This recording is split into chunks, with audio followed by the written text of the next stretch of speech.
Hi students, welcome to my channel BR study point. నిన్న ఆ, పెరుగుదల మరియు వికాసానికి మధ్య భేదాలు తేడాలు తెలుసుకున్నాం కదా. ఈరోజు పెరుగుదల వికాసం నియమాలు లేదా సూత్రాల గురించి తెలుసుకుందాం, వచ్చేయండి. ఫస్ట్ నియమం ఏంటంటే, వికాసం క్రమానుగతమైనది, వికాసం ఖచ్చితమైన నమూనాను అవలంబిస్తుంది. మీకు ఈ పీడిఎఫ్ చాలా కలర్ఫుల్గా విత్ ఎగ్జాంపుల్స్తో ఉంది. మీకు కావాలంటే కింద కమెంట్ చేయండి, నేను పీడిఎఫ్ పెడతాను. ఇంకోటి, నా channel BRS study point Telegram అనే ఛానల్లో కూడా నేను ఈ పీడిఎఫ్ పెడతాను, అక్కడ వెళ్ళి డౌన్లోడ్ చేసుకోండి. ఫస్ట్, వికాసం క్రమానుగతమైనది మరియు వికాసం ఖచ్చితమైన నమూనాను అవలంబిస్తుంది. లేదా శిశువులో ఏ మార్పు జరిగినా అది ఒక క్రమాన్ని పాటిస్తుందని తెలుపుతుందన్నమాట. దాని మీనింగ్ అంటే, శిశువు మొదట తల నిలపడం, తర్వాత బోర్ల పడడం, ప్రాకడం, నిలబడడం, నడవడం, పరిగెత్తడం చేస్తాడు. మీరు కూడా అలాగే చేశారా? లేకపోతే పుట్టిందాడే డైరెక్ట్ నడవడము, రన్ చేయడం అలా చేయలేదు కదా. మళ్ళీ చతుర్విద్య ప్రక్రియలు అంటే plus, minus, into, divided by ఇట్లానే నేర్చుకున్నాం కదా మనం స్కూల్లో. నెక్స్ట్, భాషలను బోధించే ఉపాధ్యాయుడు విద్యార్థులకు భాషను నేర్పించే క్రమంలో LSRW listening, speaking, reading, writing అనే సూత్రాన్ని కదా మనకు నేర్పిస్తారు. నెక్స్ట్, గణిత ఉపాధ్యాయుడు లెక్కలను సూక్ష్మీకరించడంలో బోడోమాస్ అనే నియమాన్ని వరుస క్రమంలో పాటించి లెక్కను సాధించాలని నేర్పించాడు. నెక్స్ట్, శిశువులందరిలో భాషా వికాసం మొదలు ముద్దు పలుకులతో ప్రారంభమై క్రమంగా సంభాషణలు, సంక్లిష్టమైన భాష నైపుణ్యాలు వృద్ధికి దారితీస్తుంది. అంతే కదా. మనం ఫస్ట్ పుట్టిన చిన్నపిల్లలు 6-7 మంత్స్లో ఇట్లా బబ్లింగ్ చేస్తారు కదా, కూయింగ్ అంటే ఒక్కొక్క చిన్న చిన్న వర్డ్స్కి మీనింగ్ ఉండదు, బట్ ఏదో సౌండ్ తీస్తారు. కూయింగ్, తర్వాత బబ్లింగ్, తర్వాత ఒక వర్డ్, లెటర్, బబ్లింగ్ని లెటర్ అంటాం, తర్వాత వర్డ్, సెంటెన్స్, అలా మాట్లాడతారు కదా. నెక్స్ట్, ఉపాధ్యాయుడు విద్యార్థులకు ముందుగా బిందువు నేర్పించిన తర్వాతే సరళ రేఖ, సమాంతర రేఖ, త్రిభుజాలు, చతుర్భుజాలు లాంటి రేఖాగణిత అంశాలను వరుస క్రమంలో నేర్పిస్తాడు. ఇవన్నీ ఎగ్జాంపుల్స్. మీరు మంచిగా పర్టికులర్గా చదువుకోవాలి అంటే పీడిఎఫ్ పెడతాను, మంచిగా చదువుకోండి. నెక్స్ట్ నియమం, వికాసం క్రమానుగతమైనదే కానీ వైయక్తిక భేదాలుండును. అంటే డిఫరెన్స్ ఉండు. మీకు, మాకు, నీ ఫ్రెండ్స్కి, నీకు, నీ చెల్లికి, నీకు, నీ అక్కకి, నీకు, నీ తమ్ముడికి, నీకు, నీ ఫ్రెండ్కి, నీకు, నీ పక్కన ఉన్న వాళ్ళకి, మీకు, మాకు ఎంత తేడా ఉండడమే వైయక్తిక భేదం. మళ్ళీ అందులో కూడా 2 భేదాలు ఉంటాయి. ఇద్దరు విద్యార్థులు ఒకే రకమైన సామర్థ్యాలను కలిగి ఉండరు. వారి చలన కౌశలాల అభివృద్ధిలో, గ్రహణ శక్తిలోను, సాధనలోను మరియు విద్యార్థుల ప్రగతిలోనూ హెచ్చుతగులుంటాయి. అవునా కదా. ఇప్పుడు క్లాస్లో అందరూ టాప్ ర్యాంకర్ రారు కదా, అందరూ మళ్ళీ వెనకబడిపోరు, అందరూ మీడియంలో ఉండరు. ఒకడేమో ఫాస్ట్గా చదువుకుంటాడు, ఒకడేమో స్లోగా నేర్చుకోగలుగుతాడు. నెక్స్ట్ ఉదాహరణ, కవల అక్క చెల్లెలైన రమ, ఉమలలో రమ శాంత స్వభావాన్ని కలిగి ఉంటే ఉమ చిరాకు స్వభావాన్ని కలిగి ఉంటుంది. మళ్ళీ ఒకటే తల్లి కడుపులో ఒకేసారి ట్విన్స్ పుట్టారు, బట్ ఇద్దరి క్యారెక్టర్ డిఫరెంట్ ఉందా లేదా అంటే క్రమానుగతమైనది, అంటే సీక్వెన్స్ పాటిస్తుంది, బట్ డిఫరెన్స్ ఉంటుంది అన్నమాట.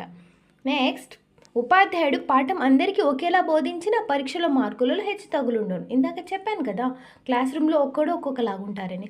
శారీరక వికాసాన్ని తీసుకుంటే ఒక శిశువు 9 నెలలకే నడుస్తే ఇంకొకడు 12 నెలలైంది, 1.5 year అయినా నడవలేరు. ఇది డిఫరెంట్ అన్నమాట. నెక్స్ట్, వికాసము సులభ అంశాల నుండి జటిల అంశాల వైపుకు ప్రయాణిస్తుంది. వికాసం ఏంది అంటే ఈజీ నుంచి ఈజీ నుంచి జటిలం అంటే కఠినంగా, కొంచెం హార్డ్గా ఉన్న వైపు ప్రయాణిస్తుంది. ఎగ్జాంపుల్ చూడండి. మొదట శిశువు ప్లాస్టిక్ బ్యాట్తో క్రికెట్ ఆడి రాను పెద్దయ్యాక బరువైన చెక్క బ్యాట్తో క్రికెట్ ఆడుతాడు. ప్లాస్టిక్ బ్యాట్ ఏముంటుంది, బరువు తక్కువ ఉంటుంది కదా, దాంతో ఆడుకోగలుగుతాడు ఈజీగా. అదే పెద్దగా అయిన తర్వాత ప్లాస్టిక్ బ్యాట్తో ఆడతాడా? లేదు, ఎంత బరువైన చెక్క బ్యాట్తోనే ఆడగలుగుతాడు. అంటే ఈజీ టు హార్డ్ వైపు. ప్రాథమిక తరగతులలో పాఠ్యాంశాల రూపకల్పన, బోధన సులభ అంశాల నుంచి జటిల అంశాలకి, సాధారణ అంశాల నుంచి నిర్దిష్టం వైపు, తెలిసిన విషయాల నుండి తెలియని విషయాలకి, మూర్త అంశాల నుండి అమూర్తం. మూర్త అంటే తెలిసినవి, అమూర్త అంటే తెలియని అంశాలు. అలా ఆంగ్ల భాష బోధనలో మొదటి తరగతిలో పదాలను ప్రవేశపెట్టినప్పుడు ఉపాధ్యాయుడు విద్యార్థులకు బాగా పరిచయమైన జంతువుల పేర్లు మనకు నేర్పించారు కదా. A for Apple, B for ball, cat, car, dog ఇట్లాంటి తెలిసిన వాటి నుంచి తెలియని వాటికి.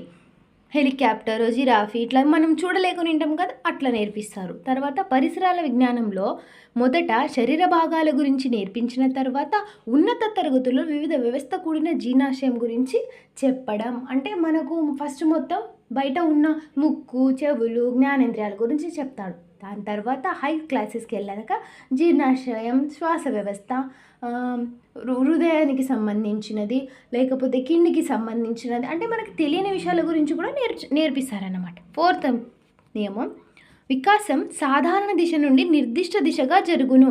అంటే శిశువు మొదట ఏదైనా అంశాన్ని మొత్తంగా నేర్చుకొని తర్వాత ఒకే అంశానికి పరిమితం అవ్వడం. అంటే ఎగ్జాంపుల్, ఇప్పుడు నేను ఒక ఎగ్జాంపుల్ చెప్తాను మీకు ఒక జాబ్ వచ్చింది, ఎస్జిటి జాబ్ వచ్చింది. ఏం చేస్తారు? అన్ని విషయాలు చెప్తారు. అదే మీకు ప్రమోషన్ వచ్చింది అనుకో, మీరు దేనిలో అయితే బిఎడ్ చేశారో ఆ సబ్జెక్ట్ బోధిస్తారు. అంటే ఏం చేస్తారు? మొత్తం నుంచి సాధారణం నుంచి నిర్దిష్ట దిశ, అంటే సాధారణంగా అన్నీ బోధించారు, బట్ స్పెషల్గా తర్వాత ఒక సబ్జెక్ట్ని బోధించుతారు. అంటే ఎగ్జాంపుల్, శిశువు చిన్న తరగతులలో మొదట జ్ఞానేంద్రియాల గురించి మొత్తంగా తరగతిలో నేర్చుకొని పైకి వెళ్ళే కొలది జ్ఞానేంద్రియం గురించి విడివిడిగా ప్రత్యేకంగా నేర్చుకుంటాడు. అంటే ఫస్ట్ ఏం చేస్తాం, అన్నీ నేర్పిస్తారు. కానీ పెద్ద క్లాస్ పోయాక ఏమంటారు, స్కిన్ గురించి సపరేట్గా, ఐస్ గురించి సపరేట్గా, ఇయర్ గురించి సపరేట్గా, నోస్ గురించి సపరేట్గా, ఇట్లా సపరేట్ నేర్పిస్తారు.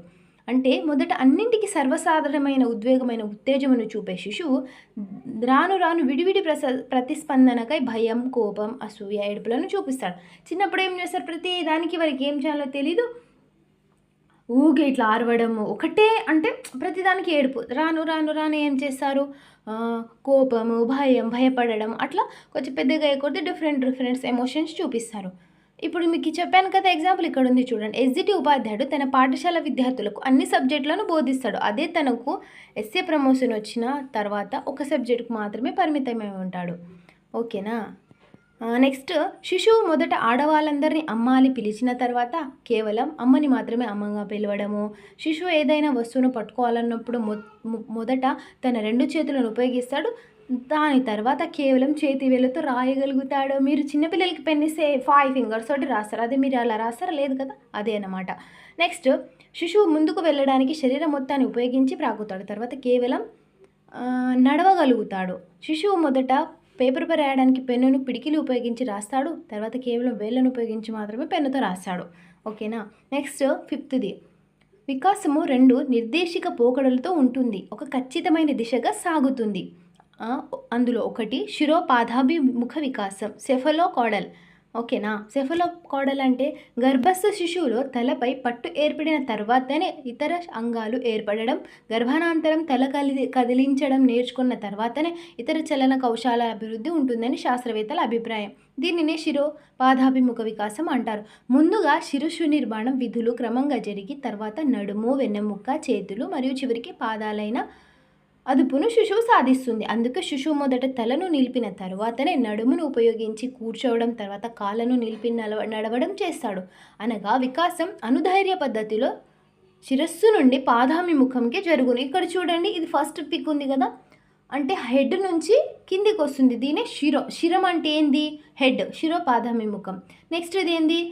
ప్రోక్సిమో డిస్టల్ అంటే సమీప దూరస్థ, అంటే మిడిల్ పార్ట్ ఉంటుంది కదా, మన నావెల్ ఉంటుంది కదా, అక్కడి నుంచి బాడీ పార్ట్స్కి అభివృద్ధి జరుగుతుంది. దీనిని సమీప దూరస్థ వికాసం అంటారు. శిశువు వికాసం దేహ మధ్యస్థ భాగమైన నాభి నుండి ఆరంభమై పైకి కిందికి వెలుపల దూరంగా ఉన్న భాగాలకు విస్తరిస్తుందని శాస్త్రవేత్తల అభిప్రాయం. ఈ నియమం ప్రకారం శిశువు ఏదైనా ఒక వస్తువును అందుకునేందుకు భుజాలు, మోచేతులు ఉపయోగించిన తర్వాతనే మణికట్టును, చేతివేళ్లను ఉపయోగిస్తారు.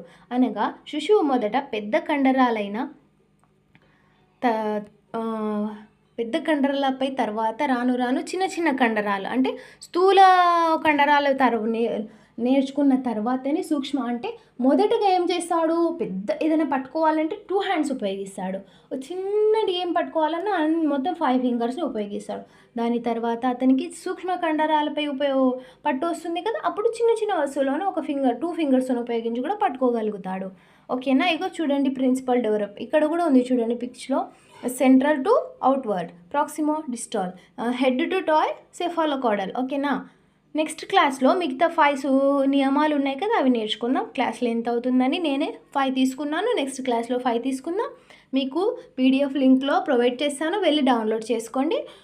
నెక్స్ట్ క్లాస్ నచ్చితే లైక్ చేయండి, షేర్ చేయండి, సబ్స్క్రైబ్ చేయండి, మీ ఫ్రెండ్స్కి షేర్ చేయడం మర్చిపోకండి. రేపటి క్లాస్లో కలుసుకుందాం. అంతవరకు బాయ్.